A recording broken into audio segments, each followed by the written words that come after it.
Assalamualaikum warahmatullahi wabarakatuh. Waalaikumsalam warahmatullahi wabarakatuh. Kembali lagi bersama kami di podcast Asidikiyah, masih membahas seputar tentang bulan suci Ramadan. Di sini saya sebagai host Robihul Imam Fidaro ini ditemani oleh teman karib saya, Kang Rangga Azharida Dwi Fananta. Gimana Kang Rangga buat hari ini? Sehat? Alhamdulillah sehat, puasa lancar. Alhamdulillah. Semoga bintang tamu kita kali ini selalu diberi kesehatan, bisa menjalankan puasanya sampai di ujung bulan Ramadan. Oke, Kang Rangga, di sini saya mau berbincang-bincang masih seputar tentang bulan Ramadan ya. Karena bulan Ramadan ini kan bulan yang penuh dengan keistimewaan, banyak faedah-faedah dan keutamaan-keutamaan tersendiri. Sebelumnya Kang Rangga di bulan Ramadan ini mengisi sehari-hari kegiatannya apa aja? Untuk kegiatan saya sendiri, alhamdulillah ini kita ada ngaji ya, ngaji Al-Quran, ada ngaji kitab dan hal-hal positif lah tentunya yang seharusnya kita jalankan. Berarti mengisi kegiatan Ramadan ini dengan kajian-kajian kitab ya? Ya betul.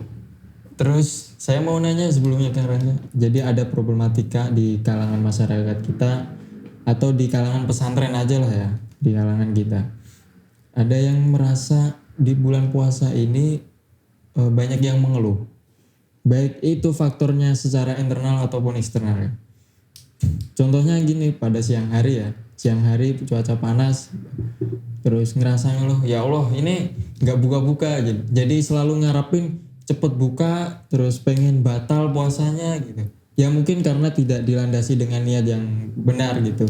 Terus mengisi amalia-amalia puasa itu kurang nikmat gitu menjalaninya. Mungkin dari Kang Rangga ada tip atau cara buat teman-teman agar puasa kita terasa nikmat menjalaninya itu. Berarti ini lebih ke bagaimana mengatasi semangat kita dalam berpuasa kali. Betul. Gimana kita bisa lebih semangat lagi dalam menunaikan ibadah puasa Ramadan ini kan. Iya, betul.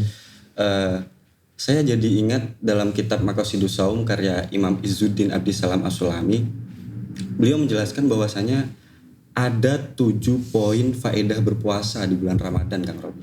Oh, jadi meningkatkan spiritual dan semangat dalam berpuasa, Kang Rangga menjelaskan faedah-faedah puasa ya. Iya, betul. Nah, jadi di dalam kitab itu beliau menjelaskan bahwa 7 faedah tersebut ini berkaitan dengan bagaimana pembangunan diri serta pengembangan diri secara spiritualitas maupun individual gitu. Ya, membangun diri secara pribadi yang baik spiritualnya ya.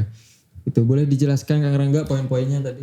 Poin pertama dari Imam Izzuddin As-Sulami, beliau menjelaskan bahwa Raf'ul Darajat. Nah, di situ kita berpuasa Ramadan itu merupakan sarana untuk meninggikan derajat kita di sisi Allah Subhanahu wa taala, Kang Robi. Nah, hal ini didasarkan pada sebuah hadis Rasulullah yang mana idza jaa ramadhana futihat abwaabul jannah wa ghuliqat abwaabun nar wa sufidatis syayatin. Nah, yang mana artinya adalah ketika datang bulan Ramadan, maka pintu-pintu surga akan dibuka, pintu-pintu neraka akan ditutup dan setan-setan pun dibelenggu. Gitu Kang Robi. Gitu.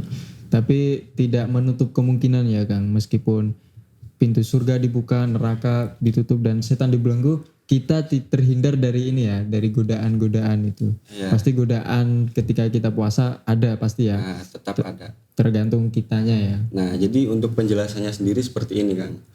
Imam Izzuddin menganggap berpendapat dari 3 poin tersebut dalam hadis Nabi bahwasanya di sini Allah memberikan kita peluang, memberikan kita kesempatan kepada hamba-hambanya untuk meningkatkan ketakwaan kita kepada beliau. Karena begini, ketika pintu surga dibuka, tidak serta-merta kita bisa masuk kan.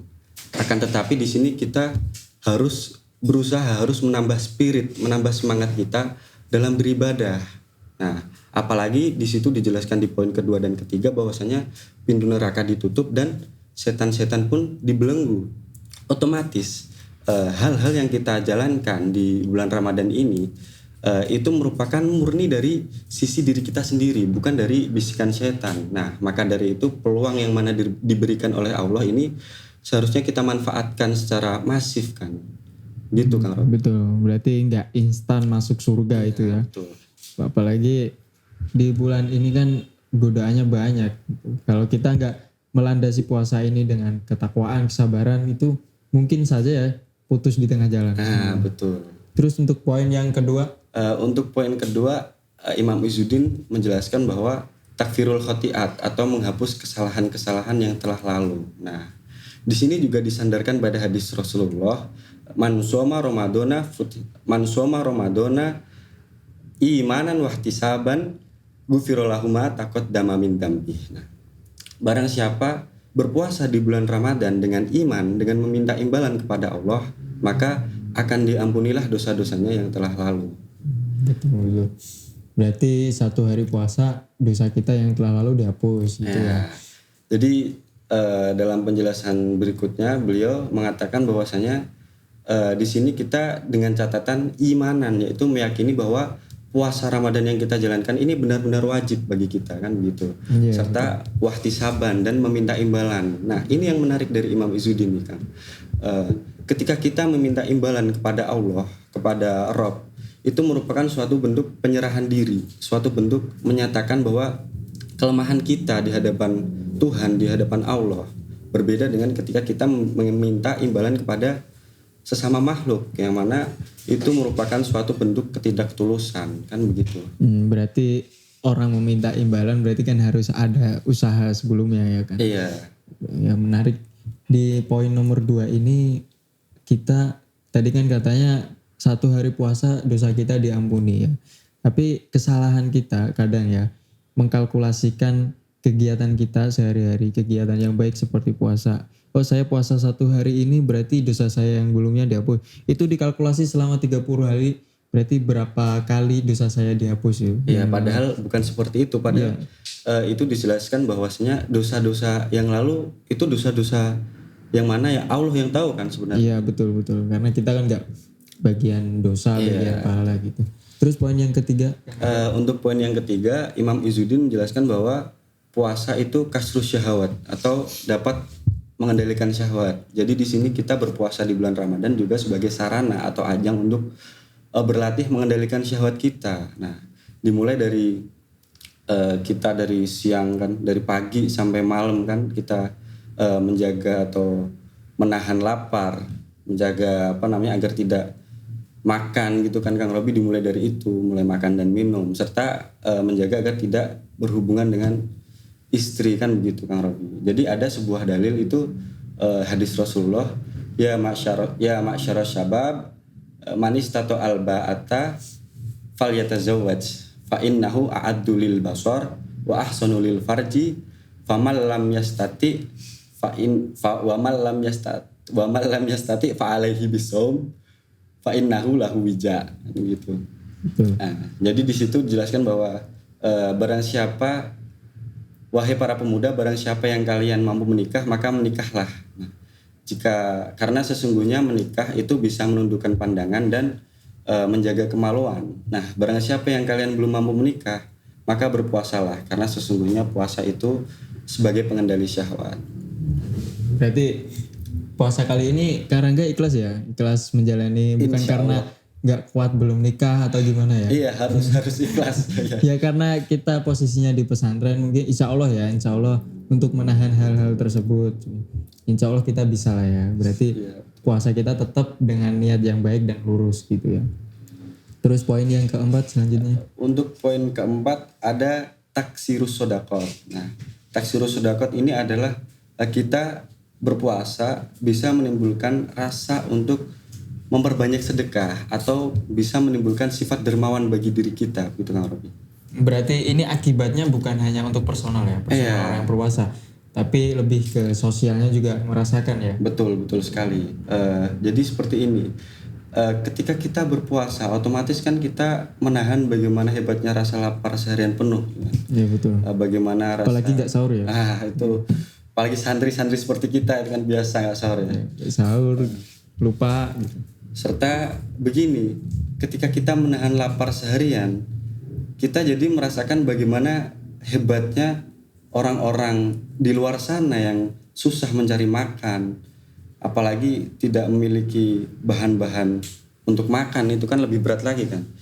Jadi timbul pada diri kita, pada hati kita sebagai sifat perasa atau rasa simpati kepada orang-orang seperti itu kan. Jadi kita akan merasa kita punya ini nih, jadi kita seharusnya memberikan kepada mereka agar mereka tidak merasakan hal-hal penderitaan semacam itu gitu. Ya, meskipun rasa simpati itu munculnya 1 tahun sekali mungkin di bulan puasa gitu. Tapi itu gak jadi masalah ya gitu. Terus selanjutnya di poin kelima kan. Di poin kelima ada taufirut ta'at atau berpuasa di sini sebagai sarana untuk meningkatkan ketaatan kita kepada Allah Subhanahu wa taala. Meningkatkan ketaatan. Nah, ini banyak sekali sebenarnya contoh-contoh analoginya ya. Kayak di pesantren. Biasanya kan kita setiap harinya kegiatan kita ya ngaji ya, terus belajar, kuliah dan sebagainya. Nah, di bulan puasa ini kemungkinan banyak menambah jadwal kan. Biasanya ngajinya sehari 1 lembar, ini bisa sehari 1 juz gitu. Jadi ya ngebut dikalkulasi 30 hari jadi 1 kali khatam Al-Qur'an gitu. Ya, mengisi bulan puasa ini dengan kegiatan kan ada kajian kitab juga, terus ada khataman Al-Qur'an juga gitu. Berarti puasa ini sebagai ajang meningkatkan spiritualitas orang ya. Ya, betul sekali. Betul. Terus poin yang ke-6. Poin yang ke-6 di sini ada syukrul alimul khafiyat. Nah, di sini adalah bagaimana kita mensyukuri nikmat-nikmat Allah yang kadang kita lalai. Karena begini, kita sebagai manusia kan tempatnya lupa ya. Seringkali kita lalai bagaimana Allah memberikan nikmat kepada kita. Bahkan itu nikmat-nikmat yang mana itu sangat penting. Seperti contoh, kita bisa bergerak, kita bisa bernafas, kita merasakan kenyang, kita merasakan tidak haus. Nah, itu kan bagaimana kita di hari-hari biasa terkadang kita lupa bahwasanya itu adalah nikmat Allah yang sangat besar. Tetapi di bulan puasa, di bulan Ramadan ini ketika kita berpuasa, kita merasakan bagaimana hebatnya lapar. Kita jadi ingat nih, wah kalau saya nggak puasa, ini makan kenyang, nikmat dari Allah nih. Saya bisa minum es siang hari, nikmat dari Allah nih, kan gitu Kang Robi. Jadi di sini berpuasa di bulan Ramadan juga sebagai sarana untuk mengingatkan kita untuk bersyukur akan nikmat-nikmat Allah yang kadang kita lalai untuk mensyukurinya. Ya, berarti sebenarnya dan dari penjelasan poin ke-6 ya, bahwa syukur itu bukan hanya di bulan Ramadan ya, tapi syukur itu ya setiap hari karena kita secara tidak langsung diberikan kenikmatan ya, kayak napas itu kan gratis ya. Kalau di rumah sakit aja napas 1 bungkus itu berapa juta gitu. Apalagi kita ya setiap hari bernapas gitu. Dan buat teman-teman yang di rumah perlu diingat bahwa bersyukur ini merupakan salah satu amaliyah kita untuk mengingat atau dari ciptaan Tuhan ya, ciptaan Tuhan, mensyukuri dari ciptaan Tuhan. Dan penjelasan dari Kang Rangga ini, bersyukur di bulan Ramadan ini sangat penting karena kita sering lupa ketika buka kita berdoa langsung makan aja, santap gitu. Kita punya rasa balas dendam, sehari nggak makan nggak minum lah langsung gas gitu kan. Ya perlu kita ketahui, perlu kita ingat bahwa bersyukur ini sangat penting karena semakin kita bersyukur semakin Allah menambah kenikmatan kepada kita. Betul sekali Kang Robi. Terus untuk yang terakhir kan? Untuk poin yang ke-7 ada al-inzijar an khawatiril ma'asi wal mukhalafat. Nah, di sini puasa menjadi sarana juga untuk mencegah kita berkeinginan berbuat maksiat. Nah, menurut Imam Izzuddin di sini, jadi puasa sebagai tindakan preventif kan. Jadi logikanya seperti ini. Ketika kita sedang berpuasa nih, sedang berpuasa Ramadan, Allah pasti akan memberikan kita sebuah pengingat bahwasanya kita sedang melakukan ibadah puasa dalam hati kita, seperti itu. Kemudian tiba-tiba kita ada rasa ingin melakukan suatu maksiat atau suatu hal buruk. Nah, tiba-tiba Allah memberikan pengingat di hati kita, kamu lagi puasa nih, masa mau melakukan hal seperti itu kan begitu. Nah, dalam hati kita ada rasa hal semacam itu. Jadi otomatis puasa di sini sebagai sarana bagaimana Allah mencegah kita untuk melakukan hal-hal buruk atau hal-hal maksiat, begitu Kang Robi. Betul. Berarti puasa ini untuk meminimalisir ya, minimalisir perbuatan maksiat, perbuatan kita yang buruk atau syahwat ya. Nah, jadi saya jadi ingat nih ada hadis riwayat Imam Bukhari dan Imam Ahmad. Asyamu junnatun, yang mana artinya adalah puasa adalah perisai. Nah, di sini puasa sebagai perisai adalah perisai ketika kita hidup di dunia maupun ketika kita di akhirat. Jadi seperti ini Kang, ketika kita di dunia puasa sebagai tameng atau perisai agar kita tidak melakukan maksiat. Akan tetapi ketika di akhirat puasa sebagai tameng atau perisai agar kita terhindar dari api neraka gitu Kang. Ya betul, berarti dalam puasa ini kita nggak bisa seenaknya ya melakukan perbuatan yang sering kita lakukan ya. Berarti kita harus punya sekat, sebelum kita bertindak kita harus berpikir dulu ini tindakan kita membatalkan puasa atau tidak gitu. Berarti puasa meminimalisir semua tindakan kita ya gitu. Jadi dari penjelasan Kang Rangga ada 7 poin faedah dari bulan puasa ya. Faedah ini sebagai acuan kita untuk melakukan puasa agar puasa kita itu semangat, agar puasa kita selesai sampai di ujung bulan Ramadan gitu ya Kang. Terus banyaklah ya tip-tip atau cara biar puasa kita semangat atau kalau Kang Rangga berupa faedah biasanya orang itu mengingat keutamaannya atau memang ikhlas benar-benar melakukan puasa karena kewajiban atau rukun Islam. Dan puasa ini juga sebagai ajang belajar kita, ajang tempat kita untuk melatih diri, dan implementasinya bukan hanya di puasa saja ya Kang, tapi setelah kita lebaran atau sudah tidak puasa lagi, insya Allah diharapkan diri kita itu seakan-akan masih dalam keadaan puasa Ramadan gitu. Tetap dalam keadaan puasa Ramadan gitu ya implementasinya dan harapan dari kita. Oke, terima kasih Kang Rangga buat bincang-bincangnya. Masya Allah sekali, alhamdulillah mendapatkan ilmu baru tentang faedah-faedah bulan suci Ramadan. Dan buat teman-teman yang di rumah, jangan lupa selalu muhasabah diri apakah puasa kita sudah diterima atau puasa kita batal di tengah jalan, dan puasa kita itu karena apa sih batalnya. Terus selama 1 bulan ini apakah kita kuat? Mari kita tata niat kembali, mumpung di bulan puasa ini banyak sekali keutamaan dan faedah yang bisa kita ambil, bisa kita petik.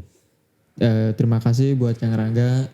Semoga Kang pemateri kita hari ini, Kang Rangga, selalu diberi kesehatan buat melaksanakan puasa ini. Terima kasih jika ada kekurangan dari kita sendiri, jika ada kelebihan semata-mata hanya dari Allah Subhanahu wa taala. Wallahul muwaffiq ila aqwamit thoriq. Wassalamualaikum warahmatullahi wabarakatuh. Waalaikumsalam warahmatullahi wabarakatuh.